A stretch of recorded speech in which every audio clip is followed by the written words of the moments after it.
Most religions are about accepting the way the world is. Judaism is a protest against the way the world is in the name of the world that ought to be. To be a Jew is to seek to make a difference, to change lives for the better, to heal some of the scars of our fractured world. Shalom Aleichem, and welcome to yahrtzeit, the podcast about the challenges and opportunities of being a Bnei Torah in the workforce. Rabbi Jonathan Sacks, zichrono livracha, was a towering figure with a global reach. His writings address some of the biggest issues of our generation: religious violence, God and science, morality, and more. He had a global following, which included many world leaders. With Rabbi Sacks' yahrtzeit coming up this week, I thought it would be really interesting to take some of these big ideas and apply them to the topic of this podcast: how to be a Bnei Torah in the workforce. And when I started researching for these episodes, I realized something incredible. Rabbi Sacks addressed this topic directly at the center of one of his most popular books. You will hear about these ideas and the backstory behind them in this two-part series, Career Advice from Rabbi Sacks. In this series, you will hear from a number of Rabbi Sacks' talmidim, some of whom were influenced from afar. I actually call Rabbi Sacks my Rebbe without having ever met him. And some who had complete access to Rabbi Sacks' inner world. We are very, very close. You will also hear from Rabbi Sacks himself. This would not be possible if not for Rabbi Sacks' website, which is managed by the Rabbi Sacks Legacy Office. This is an incredible resource with tons of great content from Rabbi Sacks, organized, cataloged, and very accessible. I would like to thank Rabbi Sacks' office for their help and highly recommend that you go and check out their website today. Special thanks also goes to the Cy Sims School of Business. My name is Yaakov Wolf, this is yahrtzeit, and this episode actually starts by shipping up to Boston.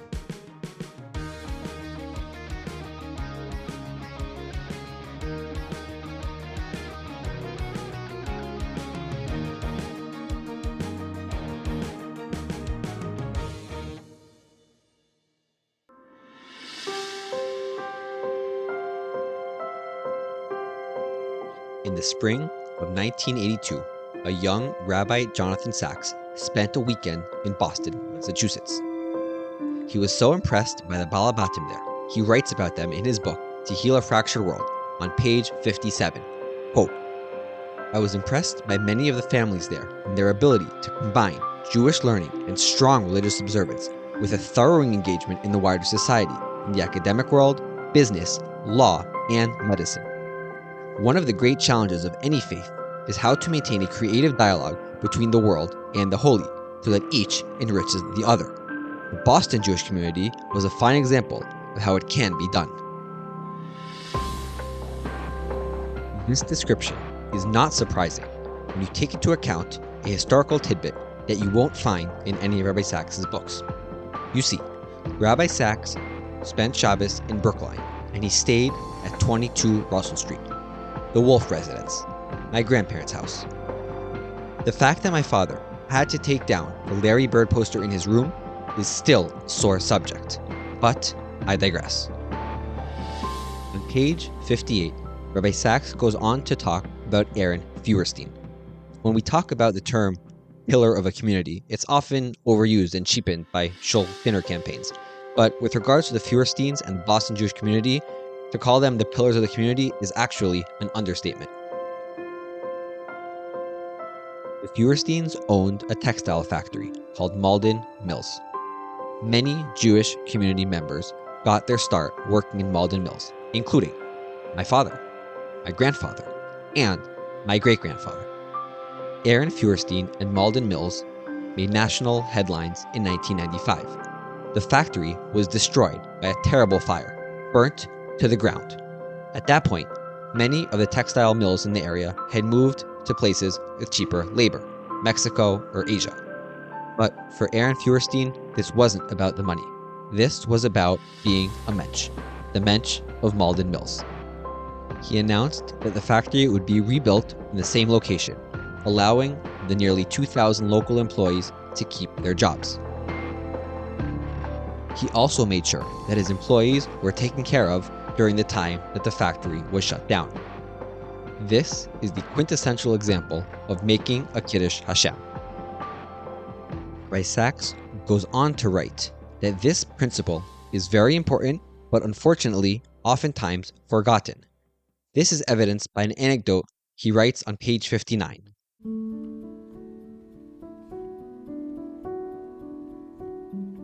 Quote, "A Jewish lawyer once said to me, 'You have written many books about Judaism, but none that answer the question that concerns me most.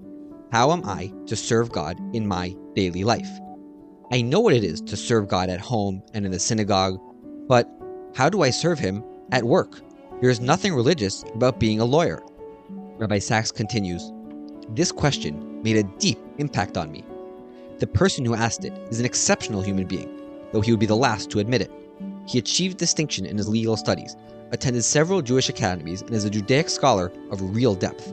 He is one of the finest fathers I have met, and spends much of his free time studying Talmud with his children. He gives a large part of his salary away to charity, which he does in secret. Generally acknowledged to be one of the best lawyers in his field, he is a man of integrity and high principle who inspires admiration and trust in those for whom he works." End quote. You might be wondering, who is this prestigious lawyer who Rabbi Sacks describes as a Talmid Chacham, Baal Tzedakah, and one of the finest fathers that I have ever met? Well, in the book, it doesn't say. But for Shark Tank listeners, we have a treat. Just say that was the most flattering picture that has ever been painted of me. Real life isn't quite as flattering.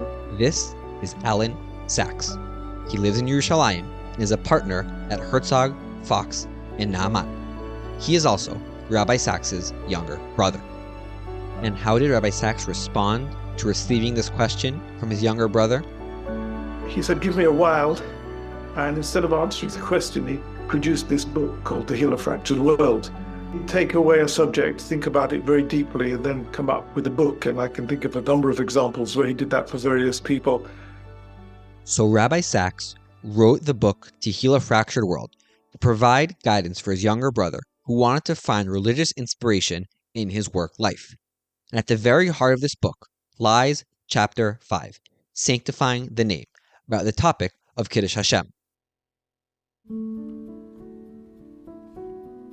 Having failed to establish a relationship with all humanity, HaKadosh Baruch Hu says to Avram Avinu, "I want you and your children to be the bearers of my presence to the world." V'nivruchu v'cha kol mishpachot ha'adama, as it says several times in Bereshit, 5 times in Bereshit, through you my light will be refracted into the world.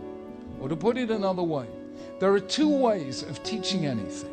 Number 1, by general rules, and number 2, by specific examples. Having failed to reach humanity through specific rules, Hashem says, I will try the second way, by a living example. Let Avram Avinu and his children be living examples of what it is to be people who live in my image, people who live by my will. And that, in an extraordinary way, actually happens then and now. And that is the power of Avram to be a Kiddush Hashem. Here is a man who ruled no empire, performed no miracles, commanded no army, delivered no great prophecy, and yet, without the slightest shadow of doubt, was the most influential human being that ever lived, and his influence today is greater than it ever was. And that is the power of Kiddush Hashem. And I have to tell you that that is what defines us as Jews. You want the simple definition of what it is to be a Jew? Every one of us is a shagrir shel HaKadosh Baruch Hu ba'olamo. Every one of us is God's ambassador to the world. And it really is true. And that is what Kiddush Hashem means. And so I asked Alan Sacks to tell me a little bit more about making a Kiddush Hashem at work. Specifically, I wanted to ask him about the emotional aspect. Going to work, doing a good job, being a nice guy, doesn't really feel like a religious experience. I think that Rabbi Sacks' entire teaching is contrary to that. I think my brother would join me in saying that the term balabatim is one of the worst terms denigrating the highest ideal in Judaism. I think that one should be very proud of being one of the Balabatim. The Heal a Fractured World has a number of personalities. They're real people, thinly veiled, using other names or slightly different descriptions of reality. But every one of those people whom Rabbi Sacks regarded as being an exhibit of Kiddush Hashem is an ordinary person doing ordinary things. Doing extraordinary things, are rare, are very rare occasions, which very rarely fall for us to do. That is not life. Life is building a society based on social justice. Tariag mitzvot, learning Torah, kover itim laTorah, davening 3 times a day, are the premise on which everything is based. Without that, Judaism evaporates. But that's just that's just the beginning. The question is now, how are you going to live your life? Are you going to live your life in the first person to make your own spiritual welfare better? Are you going to build high walls so that your community can survive against the threats of the outside world? Or are you going to be an influence on the world to make the world a better place, to heal the fractured world? And I'm not speaking as Alan Sacks, but I'm not speaking as Rabbi Jonathan Sacks. I'm speaking as my understanding of my brother, Rabbi Jonathan Sacks. There's no doubt that he sees our responsibility as making the world a better place. And that means that Jewish doctors should be proud of being Jewish and should be a role model as being proud Jewish doctors and proud Jewish lawyers. Don't live in 2 worlds. Don't live a double life of living your closed off Torah world and then going out and living an entirely separate life, and maybe yes, morally, maybe not morally, but going into the world of business or medicine or law or anything, and then going back to your separate world. These worlds should be integrated. That is our role and responsibility. So when we talk about Kiddush Hashem at work, we could distinguish between 2 different things. Number one is just conducting yourself with values and smiling at the cleaning person and being honest in all your dealings on the one hand. On the other hand, there's the work itself. So if you're a doctor, you're healing people. If you're in the government, you're creating programs that will benefit many other people. So on that second point, some people struggle because they might feel that their job is not so meaningful. They're not really having an impact on the world. So what's your advice to someone who doesn't feel like they have access to that form of meaning in their work life? I'd probably tell them to read Mike Sandel's book, or at least maybe my brother would. You see, my brother used to give me all these old books. My brother thought Mike Sandel at Harvard was a tzaddik. The Tyranny of Merit, I think is the name of his book. Not everybody has to be a nuclear physicist or an open heart surgeon or the greatest tax planner in the world, because not everybody is going to be. But everybody has a chance to behave with dignity. Everybody has a chance to influence somehow or other those around him. Because being a best open heart surgeon tells me about open heart surgery. It doesn't tell me about human behavior at all. Yes, be the best that you can. Yes, be a good doctor, be a good lawyer, and above all, be honest in your dealings. But if you're a plumber or a carpenter or anything, you can be as much of an influence as anyone else. You keep on coming back to the word influence, and that was a big word, the distinction between power and influence in leadership. Your brother was obviously brilliant and eloquent and very talented in many, many ways, but his influence was so vast. He had such a big impact, way beyond the formal trappings of being the chief rabbi. What takeaways do you learn from as far as being a person of influence? Is it really just like the simplicity of being kind and being nice, or are there other practical takeaways of someone who doesn't have a formal role but wants to be an influence and force of good in the world? My brother, Halacha Shalom, was an incredibly positive person. Maybe I should be honest and say in public, when he had his downtime, down moments, and he had his depressions. They were never out on show. They were never out on show. There were things that made him very depressed, but they were never out on show. There were people who made him depressed. I have no hesitation in saying this. In 40 years or 50 years, I never heard him speak Lashon Hara.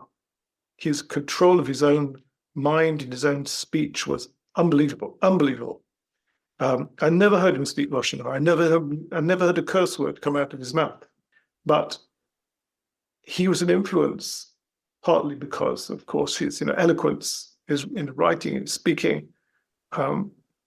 He was an influence because he was encouraging of every. He was an amazing encourager of people. Doesn't matter what you were doing.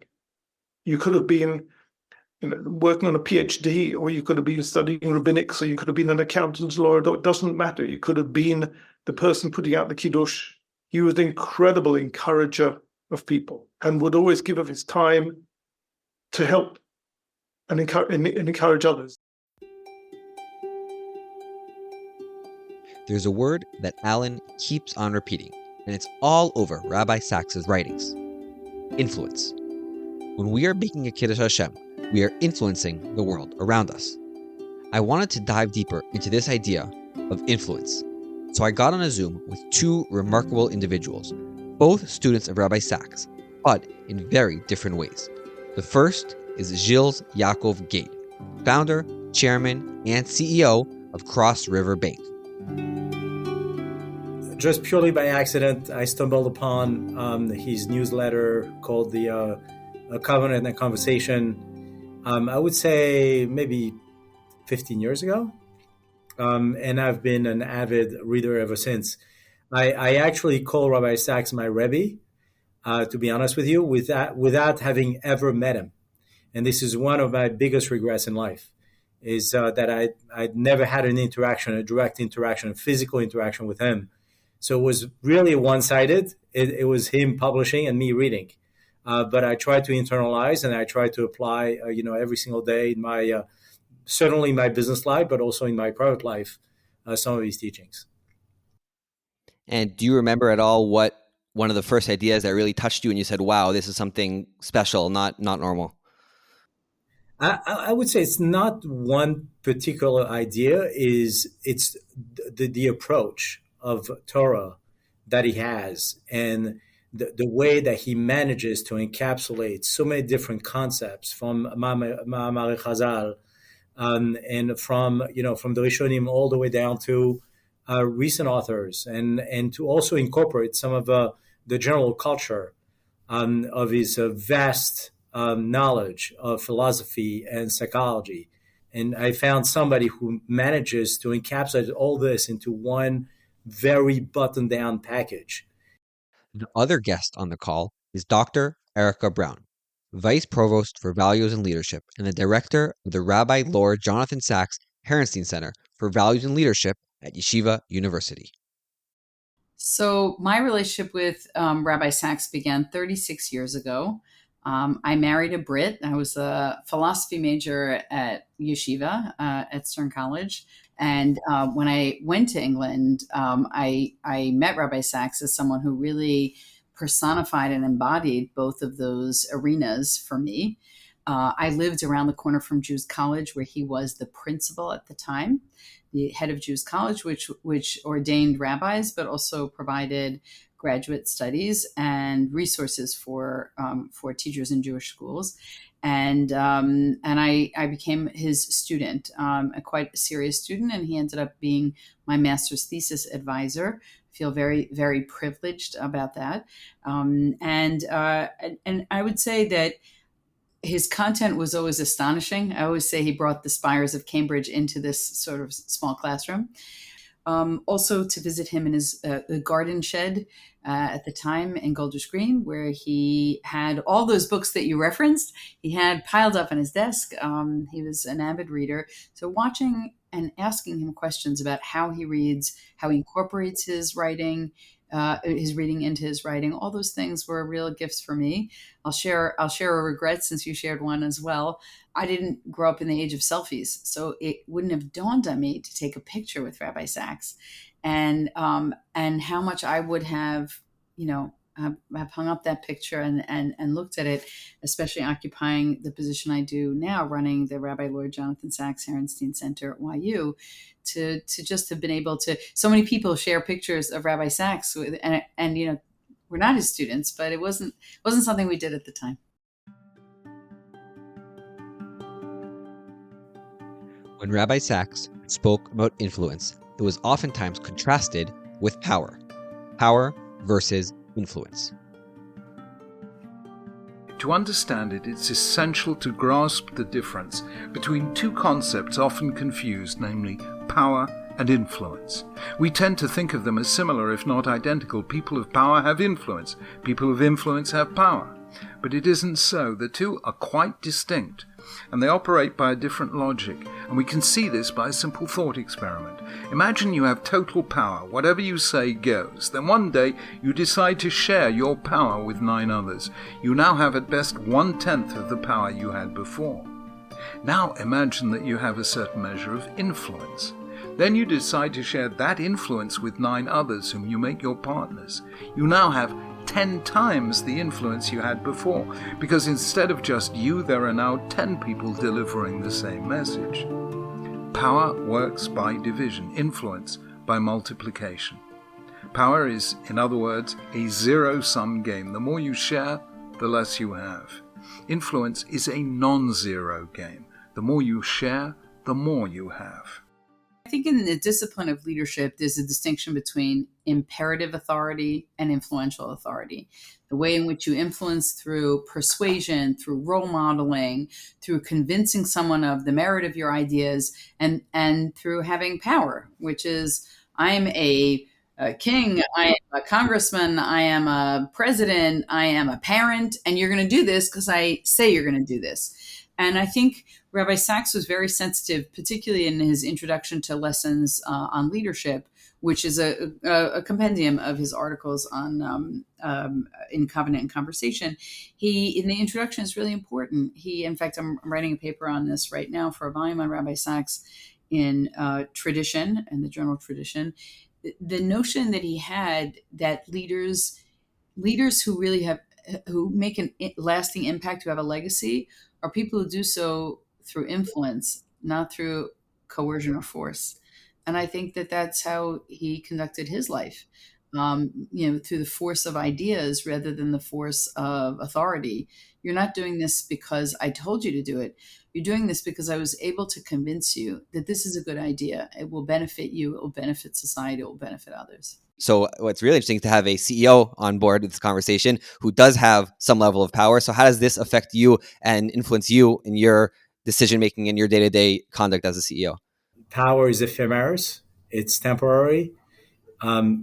Certainly doesn't last. And even when it lasts, it's just an image of power that lasts.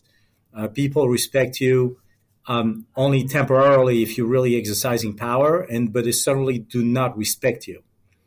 They're not going to end up having a good opinion of the individual. And I've gone through my career with a host of different bosses, and I do remember the bosses that were bad bosses more than the ones that were good bosses. And the reason is because they really taught me of the things not to do, which is far more prevalent than the things to do.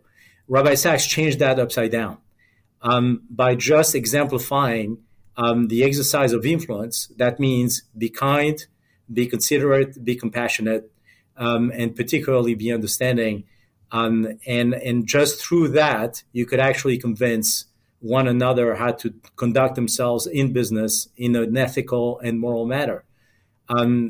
Just to add a point is the fact that salesmanship comes more with influence than with power.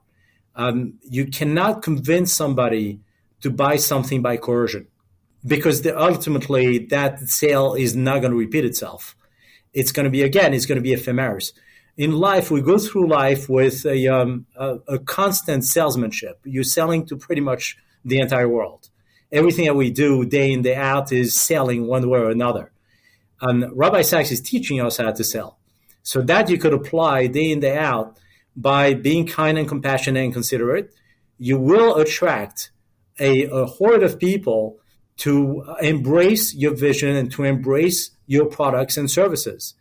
And this is something that you could apply to the business life every single day successfully. So I found this to be extremely compelling, particularly when he talked about, Avraham Avinu as the quintessential salesperson who has never had any power within himself to sell. No army, no great concept, no walking on the waters, no miracles.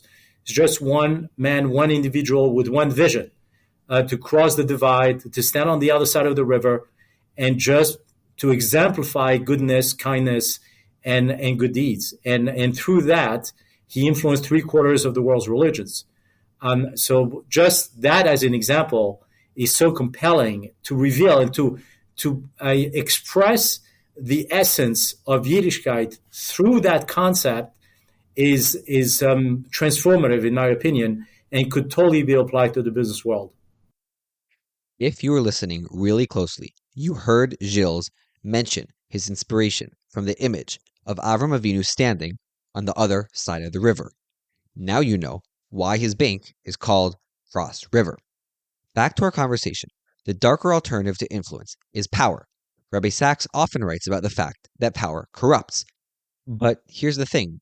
All of us have power in some way, shape, or form. So how do we make sure that that power doesn't get to our heads?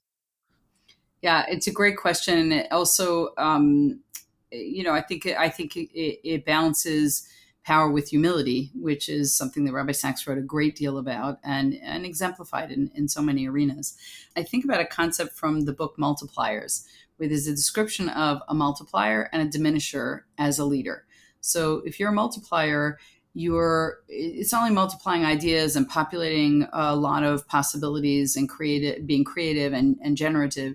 It's also stretching employees to their maximum capacity, because that's where they want to be, not because that's where you want them to be. And it doesn't mean that I'm going to give you a sticker every time you do something good. I'm going to push you and challenge you, but in ways that actually will grow you. I make decisions and I give you the credit and I take the blame. But a diminisher, he says, does the opposite, is forceful.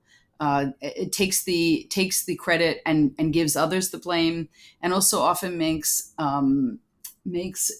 rash decisions and sometimes irrational decisions because he or she can make those decisions, right? They're in a position of power.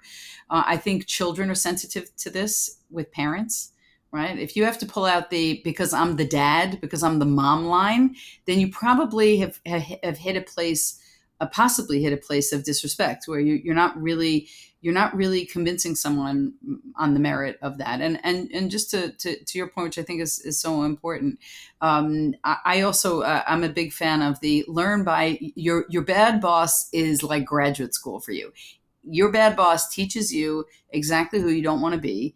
And if you can tolerate it for some period of time, I often say to students, don't look at the job description. Do your homework on the boss, because a great boss will grow you in an arena that you weren't even interested in, right? But he or she sees something in you that maybe you didn't see in yourself and can grow that, as opposed to someone who takes a job, great job description, miserable boss, and they shrink, right? And so that's why I like the multiplier diminisher, because I think it speaks to this influence and power dynamic. One of the stories that encapsulates so many of these ideas is the encounter between Rabbi Sacks and the Lubavitcher Rebbe. The story has been told many times before, but it's so fundamental to our understanding of leadership and influence that it bears repeating and discussing and understanding even deeper. I also remember the story on leadership when Rabbi Sacks visited the Lubavitcher Rebbe to decide whether he should go into Rabbanut. And that story just tells a whole world about people's behaviors. You want to be a good leader, you're going to create followers. You want to be a great leader, you're going to create leaders. But all this encapsulates, the power of leadership by influence. And not leadership by extortion or coercion. Yeah, just I actually was able this summer in the National Library in Israel. I was shown the Rabbi Sacks archives, which are in the process of, they won't be open to the public, I think, for the next few years. But I was able to see that letter that he wrote to Lubavitcher Rebbe and the notation that Lubavitcher Rebbe wrote back, where he said, "Should I?" And the Lubavitcher Rebbe wrote little arrows, switching the should and the I should, and he sent it back to him. So just, I knew about this letter and read about it, but honestly, to see it, and I hope you all have this opportunity to see it, when you think just that little change, right, of moving one word before rather than after, makes a creates a transformation. And I think there aren't enough people who create transformative possibilities for others, the way that he inspired so many to. I personally think back to 3 moments in my life when my whole life was changed by the Rebbe thinking, reflecting, and telling me that I was being called to a more serious and higher purpose. The first of those was in the summer of '68, when I had my first yechidus with the Rebbe, when he challenged me to do something about the loss of Jewish students, Jewish commitment in Cambridge University. I had never even thought of a leadership role, and there was the Rebbe urging me to undertake one.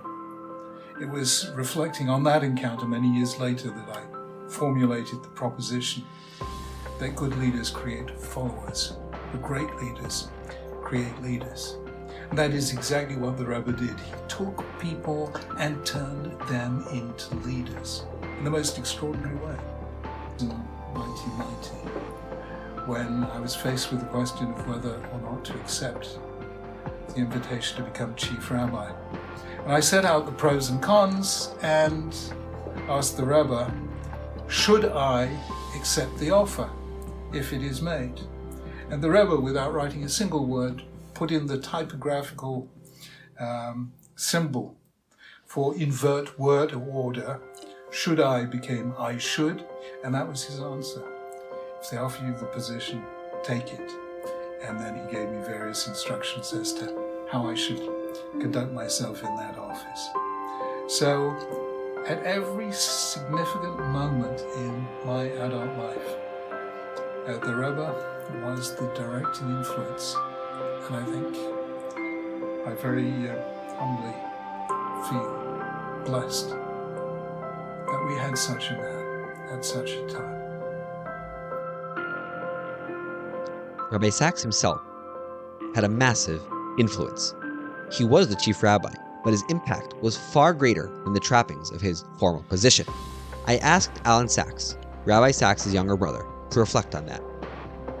And he didn't say, come on, you can do it better. That wasn't his way. He would want to know what is going on in my life. He'd say, listen, think strategically, think 5 years ahead. Where do you want to be in 5 years' time? Where are you going in all of this?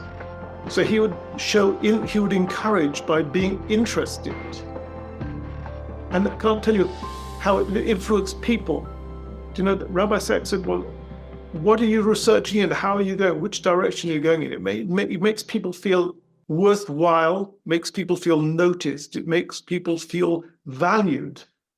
That Rabbi Sacks wants to know who you are, what you're doing, how are your children, how's your children's school going, how's your wife, all the rest of it. This was his approach to encouragement. Yet, if I had a particular question, I had a question, an ethical question. I didn't ask him about sections in the Israeli tax code, but if I had an ethical question, fine, we'd sit and talk about that ethical question, and he'd give me his take on it. But above all, his encouragement was, think forward, realize what a wonderful thing it is that you're doing, and plan it, keep planning ahead, keep planning ahead. And he'd ask me, where should I be going? What should I be doing next? It's an interplay.